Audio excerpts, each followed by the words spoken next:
Hi INFJs and Autistic INFJs. Today I wanted to have a conversation around hating going on holidays, hating vacation.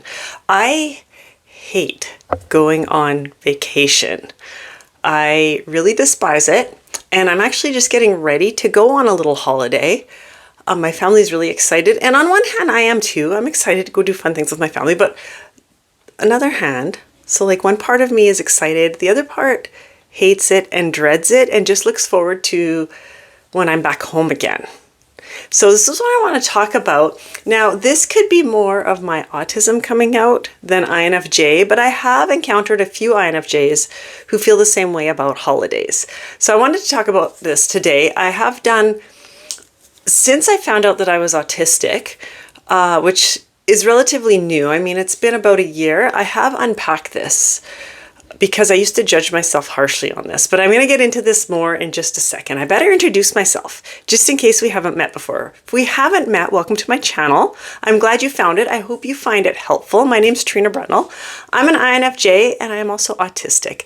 So what I do is I love coming on here, showing up for you, and sharing things that have helped me along the way, that have made my life easier, so that other INFJs and autistic INFJs can feel seen, heard, understood, and less alone, because that would have helped me a ton years ago when I started working on myself, just to know that I wasn't the only one, that I wasn't alone, and that things that I was feeling was completely normal. I wasn't the only one feeling it or experiencing it. Would have made a huge difference. So that's what I do. I love to do it. So welcome to my channel. Glad you found it. If you're returning, I'm glad you came back. I'm grateful for all of you guys, all my viewers. I love you all so much. My son's coming in. So anyway, talking about holidays, I'm curious if you guys struggle with this, if you hate going on holidays too. And if you do, I'd love you to comment on it. And I'd like you to comment if you know why, if you can explain why you don't like going on holidays, if you've been able to unpack that. So I did a little unpacking about this. I get like lots of feelings of dread because it's a change of routine. I think that's probably my biggest thing, is it's a change of routine. I'm a creature of habit. I do a lot of routine in my life. I need a lot of routine. Going on holidays is like going to the unknown. I don't know what's going to happen, and it changes my routine, and that really puts me into a tailspin. And then I overanalyze things. Like, I want to pack for absolutely every scenario possible so that I'm not stuck without what I need.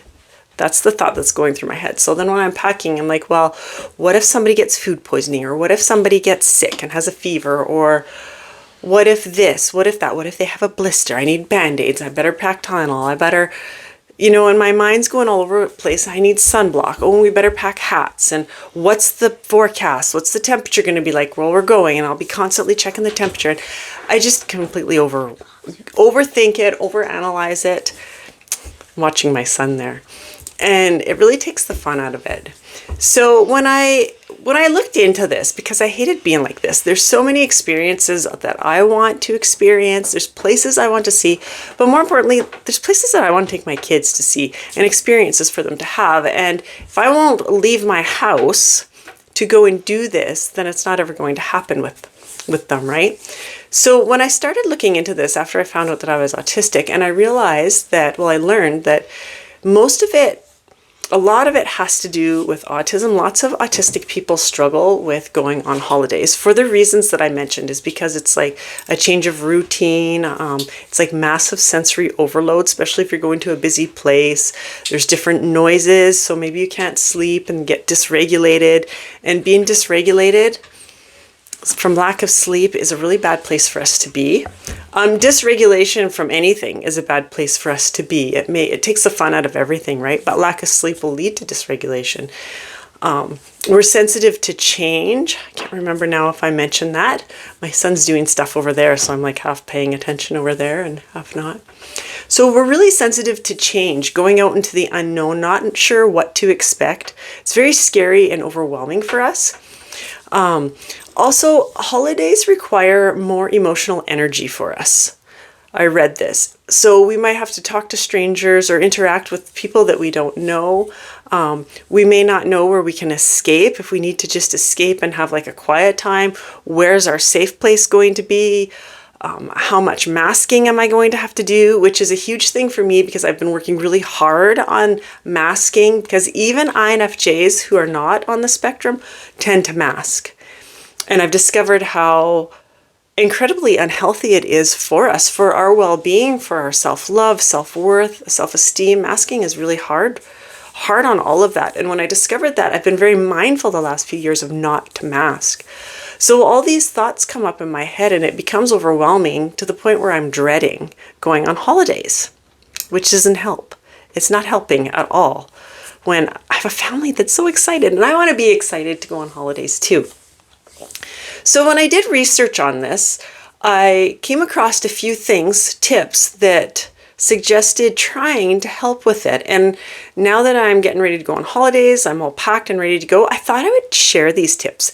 Actually, by the time I post this video, I will be on holidays. So I will be gone. I have everything ready because we're actually leaving tomorrow. So I thought I would share these tips because they really did help with my anxiety leading up to going on holidays, which is huge. It was huge. I'm actually feeling excited to go and I don't have a lot of dread. A little bit, it's still there, I'm wrestling with it, but not as much. So the first thing that I read was realizing why I felt this way and then accepting it, that there is nothing wrong with me. Now, this was huge when I read this tip because I used to judge myself on this. I used to really beat myself up about not wanting to ever go on holidays. And think that I was a horrible person. There's something terribly wrong with me because people love going on holidays. Like that's like a person's main goal in a year is to go on vacation, right? To me, the ideal vacation was staying at home without anybody coming to visit me. So that's really unfair for my family and for me because I want to see things too, right? So I would beat myself up about it, like what's going on? Instead, now I know what's going on. Why I'm having all of these thoughts and this dread, and I can just take a deep breath and say, you know what, this is who I am. It's okay to feel this way. I'm not going to die, and I might even have fun, so let's just let go of this and go on holidays. It made a huge difference doing that. So that was one. The second thing leads into what I just said about letting go of what I cannot control. This is a tip that actually I use in all aspects of my life because INFJs really thrive on having control. I'm not saying we're control freaks, but we like to feel a level of control in our life. It stems from back. I'm not going to get into why. It's a very interesting topic, but we do like to have control. So when we are out of our routine or we're out of our element, out of our safe zone, that's like losing control.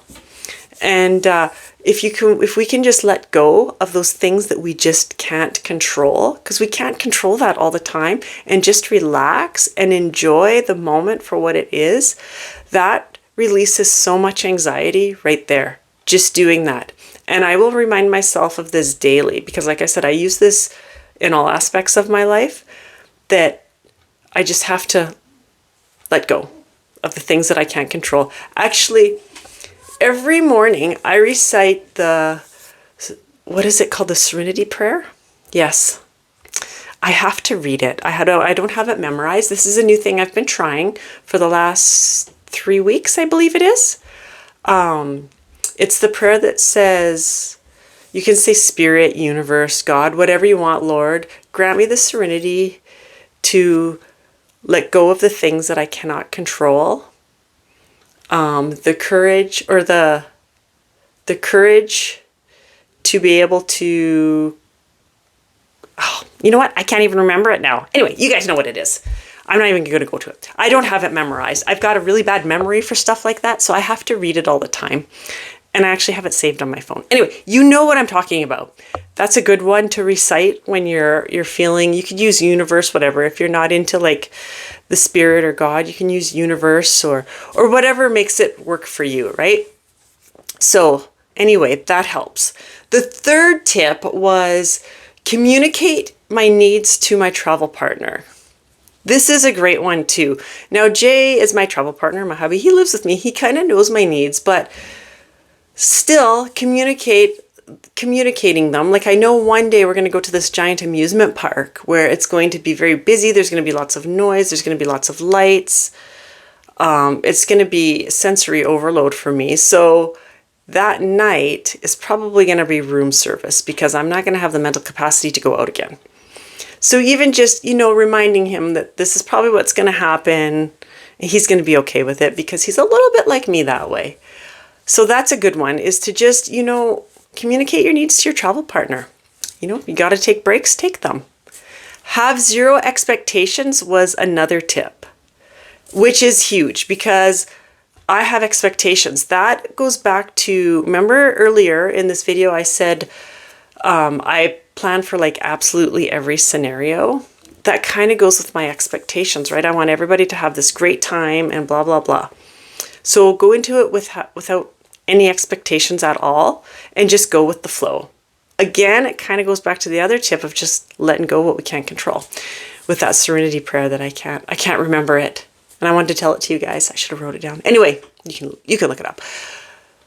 The fifth tip that helped me out while I was getting ready to go is mindful packing. I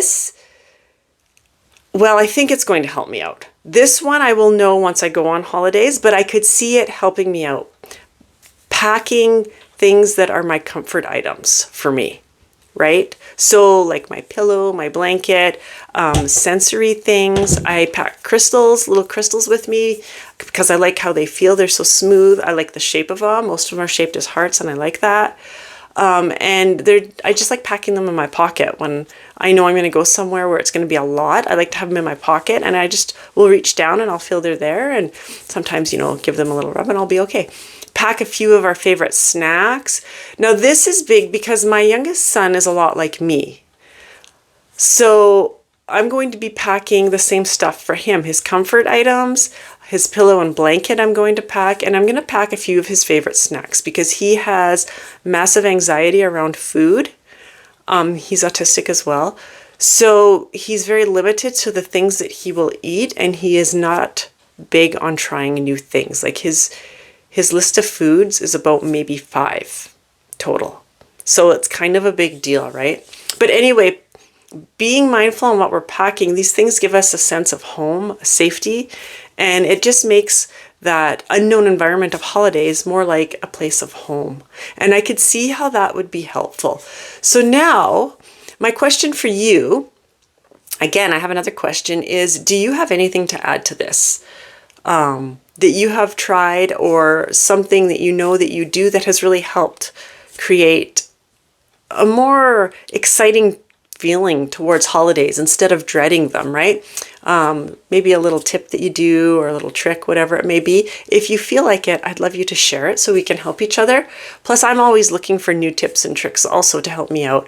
Like I said, this is a new adventure for me because I haven't been on a holiday in probably close to 15 years because that's how much anxiety and dread I get over going on holidays. So since I've really been working on the autism aspect of myself this past year, I'm like, yeah, I can do this. I've even got much larger holiday booked for us for spring. And I think I can do it. I know I can do it. So this one has been good so far. And like I said, I leave tomorrow. So yay, win for me because I am looking forward to it. It's going to be good. I still have a little bit of that dread, but like I said, I'm looking for more tips and tricks so we can help each other. And if you struggle with this, I would like to know your story if you feel like sharing it. Thank you so much for joining me. I hope this was helpful. If you like this video, please like the video. If you found this video interesting, please like my video. I also invite you to subscribe to my channel if you haven't already, and feel free to share it. The more times it's shared, the more INFJs we get to help. And that's what it's all about. Remember, you are enough just the way you are. Thank you so much for watching, and I will see you again real soon with another video. Until then, I'm going to go and have a great time on my vacation. Talk to you soon. Bye for now.